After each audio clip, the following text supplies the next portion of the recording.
untuk meminimalkan ingatan dengan cara membantu dengan langkah analisis seperti ini. Nah, ini yang saya harapkan ketika menyusun materi, bagaimana sih membantu siswa untuk melakukan analisis menjadi informasi yang terlalu banyak tadi menjadi bisa sederhana. Kalau bisa disederhanakan, mengapa harus diperpanjang? Jangan malah kebalik. Kalau bisa diperpanjang, mengapa disederhanakan? Gitu. Jadi dengan cara seperti ini ternyata menjadi lebih mudah. Misalnya ini kita ganti dengan N dan O, bagaimana? NO2, nitro. N dan O itu mana yang lebih negatif? FON. O berarti O-nya lebih negatif. Kalau O-nya lebih negatif, N-nya bagaimana? N-nya lebih positif. Nah, nanti kan di sini apa? Di sini apa? Di sini apa? Berarti ini menuju kemana? Ketemu. Maka menjadi solusi yang menjadi lebih mudah dibanding harus mengingat banyak di daftar kelompok ini susah. Contoh juga misalnya deret volta. Saya tidak pernah hafal deret volta, terlalu banyak. Deret volta itu terlalu banyak. Cukup aja lihat pada SPU, asal kita tahu posisinya di SPU itu mudah. Lihat posisinya di SPU. Oh, fokus ini atom ini berarti dia di posisi yang mana? Oh, di sini. Jadi tidak perlu harus sampai urut menghadap nanti ada deret volta dihafal, apa dihafal. Akibatnya informasi yang masuk ke dalam siswa itu menjadi banyak, akhirnya semuanya menjadi sampah. Kenapa? Karena bagi siswa itu menjadi tidak ada gunanya karena terlalu banyak. Seperti kalau kalian punya file apa disimpan, file apa disimpan, akhirnya kalian menganggap bahwa semua file itu tidak ada gunanya. Kenapa? Karena terlalu banyak file dan akhirnya tidak tahu mana yang penting, mana yang tidak penting. Benar tidak? Iya, Pak. Tugas dari guru adalah membantu siswa untuk menemukan bagian yang esensial. Maka di dalam pembelajaran itu kan yang pertama adalah content knowledge, di mana content knowledge-nya adalah pada konsep-konsep yang esensial. Konsep esensial adalah konsep kunci. Di mana kalau konsep kunci itu didapat, maka konsep yang lain menjadi lebih mudah. Yang kedua adalah prosedural, langkah-langkahnya dijelaskan seperti tadi, langkah-langkahnya bagaimana, prosedurnya didapat, sehingga dia bisa menemukan pengetahuan baru dari menerapkan prosedur tadi. Jadi pengetahuan dia sendiri pengetahuannya yang bertambah, bukan ditambahi oleh gurunya, bukan gurunya menambah informasi, tapi dia menemukan sendiri informasinya berdasarkan tadi prosedural. Nah, prosedural itulah yang tugas guru membantu untuk bagaimana langkah-langkahnya agar informasi itu bisa didapatkan dengan lebih mudah dan lebih banyak dan lebih mudah diingat, gitu kan. Dan yang terakhir adalah memahami mengapa kok di sini positif, mengapa di sini negatif. Itu adalah aspek epistemiknya. Jadi tahapannya adalah content knowledge, pengetahuannya harus, tapi pengetahuannya dibatasi hanya pengetahuan kunci saja.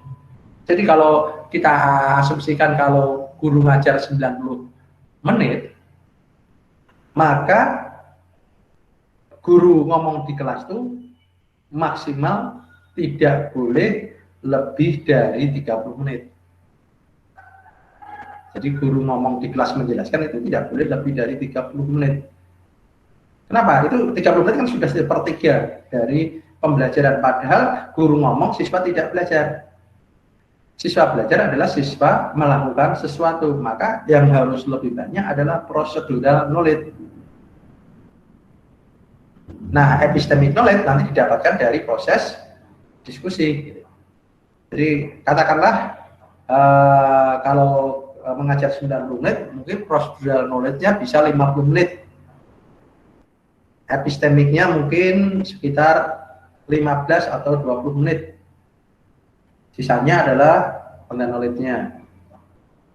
Atau mungkin nanti makin tinggi, mungkin nanti epistemiknya makin bertambah. Jadi prosedurnya dikurangi, epistemiknya ditambah. Semakin, artinya mahasiswanya sudah semakin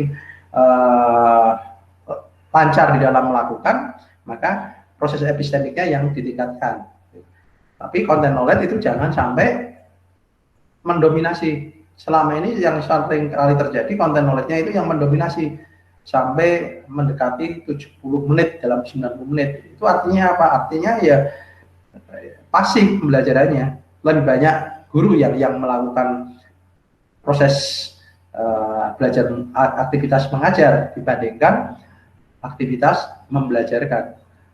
mengajar penting, tetapi mengajar itu jangan sampai menghilangkan peran sebagai pembelajar, guru pembelajar. Kan ada istilah guru pembelajar, di mana di dalam guru pembelajar siswanya yang melakukan itu ada berarti apa? Procedural knowledge. Nah, siswa bisa procedural knowledge kalau konten knowledge yang kita berikan adalah sifatnya esensial. Nah, kalau tadi yang disampaikan hampir semuanya di bagian akhirnya itu akhirnya banyak informasi-informasi saja. Artinya nantinya pembelajaran akan mengarah pada ceramah dalam tanda kutip yang sering kalian kalau di skripsi itu dikritik. Tapi nyatanya walau itu kan ibaratnya gini, dibenci tapi disayang gitu ya. Dikritik tapi nyatanya dilakukan. Nah, itu kan menjadi tidak konsisten. Nah, kita bisa memulainya dari mana? Ya dari diri kita. Ketika kita proses seperti ini belajar, kita harus menemukan bagaimana sih saya supaya menjadi lebih mudah. Oh, ternyata ini lebih mudah. Coba ajarkan pada temannya. Oh iya, ternyata lebih mudah. Akhirnya nanti kan jadi kebiasaan bahwa kita mencoba selalu menemukan jalan lain yang lebih mudah, sehingga akhirnya kita bisa mendapatkan konsep yang namanya konsep esensial. Di mana dengan konsep esensial kita bisa membuka pengetahuan-pengetahuan baru yang lain yang banyak, yang tidak terbatas. Jadi pengetahuan bukan lagi disuapi dari guru, tetapi siswa yang mendapatkan pengetahuan. Maka istilahnya kan siswa mampu membangun pengetahuannya sendiri, konstruktivistik. Siswa membangun pengetahuannya sendiri. Kalau semuanya sudah diberikan oleh guru, pertanyaannya apa lagi yang mau dibangun oleh siswa? Kan tidak ada artinya, karena semuanya sudah diberikan oleh guru. Maka guru kadang-kadang gurunya itu ini merasa tidak yakin bahwa murid saya itu bisa membangun pengetahuan. Yang keliru. Harusnya siswa diberi kepercayaan bahwa dia bisa, siswa saya bisa membangun pengetahuan.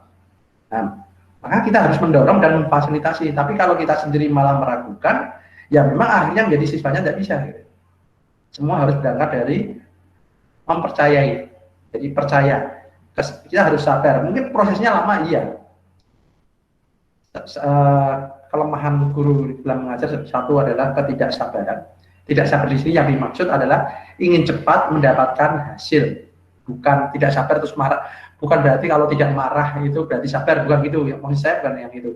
Kesabaran di sini yang dimaksud adalah kesabaran untuk menunggu siswanya melakukan proses mendapatkan hasil walaupun waktunya agak lama. Gitu.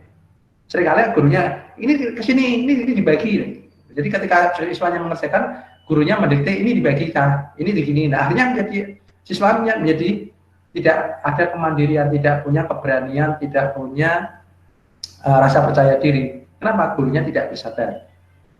Jadi walaupun saya itu kalau di kelas dulu waktu zaman SMA itu sering marah, tapi saya termasuk orang yang bersabar ketika mendapatkan hasil. Jadi saya tunggu prosesnya. Tapi kalau soal di pendisiplinan, saya kan pemarahnya itu kan bukan kaitannya ketika mengerjakan soal tidak bisa. Kalau mengerjakan soal tidak bisa, tidak masalah. Tidak hari saya tolong dengan pertanyaan-pertanyaan. Tapi saya itu kan marahnya kan kalau siswanya tidak disiplin. Bukan karena faktor tidak bisa mengerjakan, tidak pernah.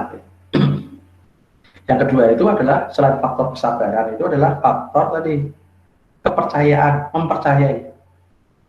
Jadi guru itu sangat sulit mempercayai siswanya itu bisa.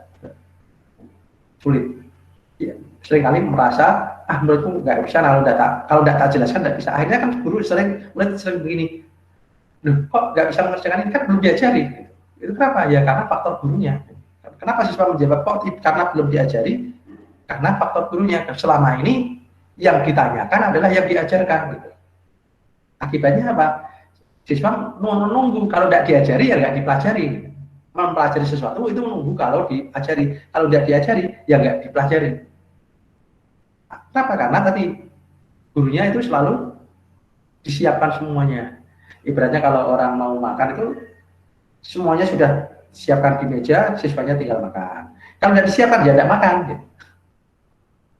Nah, itu yang saya amati dua kelemahan guru dalam mengajar adalah yang pertama adalah ketidaksabaran, yang kedua adalah ketidakpercayaan pada siswa. Itu yang harus kita mulai untuk kikis, apapun hasilnya jangan terlalu sedih kalau hasilnya tidak terlalu bagus. Yang penting kalau prosesnya sudah benar itu kita sudah harus anak sekarang anak siswa saya mungkin sekarang belum bisa, tapi dia sudah arahnya itu sudah benar. Suatu saat pasti dia akan benar. Jadi walaupun belum sampai tujuan, tapi kalau sudah mengarah bergerak menuju tujuan itu berarti kita anggap sudah berhasil. Bahwa kalau dari Demak ke Semarang itu ke barat, karena dia masih belajar itu langkahnya itu pelan-pelan ragu-ragu, tapi dia tetap melangkah ke barat. Berarti simpulannya apa? Berhasil, walaupun dia belum sampai ke Semarang. Dibandingkan yang diboncengkan menuju ke Semarang. Jadi ada dua anak, yang satu gurunya mengawasi dari jauh, ketika dia anaknya itu agak tersesat jauh, dia mengirim pertanyaan ke HP-nya, coba ingat lagi tanda-tanda apa yang menuju ke Semarang, coba perhatikan matahari bergerak itu arahnya di sebelah mana. Jadi lewat pertanyaan itu akhirnya siswanya tahu, oh ternyata saya salah arah, dia akhirnya kembali lagi ke jalan yang benar, tapi ya tetap pelan-pelan. Kenapa? Karena dia tidak tahu jalannya. Itu murid yang pertama. Murid yang kedua itu dibonceng oleh gurunya, ya, atau dituntun, digandeng, ya cepet banget sampai ke tujuan benar. Tapi besok lagi kalau misalnya dilepas, ya kemungkinan besar hilang. Kemungkinan besar hilang. Beda dengan yang pertama tadi, besok lagi dilepas dia akan malah lebih cepat dari sebelumnya.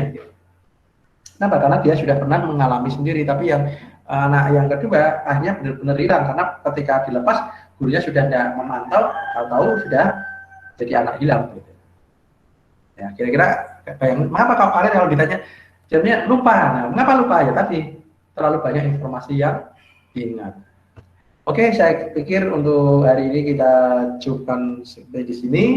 Kita masih ada satu pertemuan terakhir minggu depan, yaitu kelompok terakhir yang akan presentasi.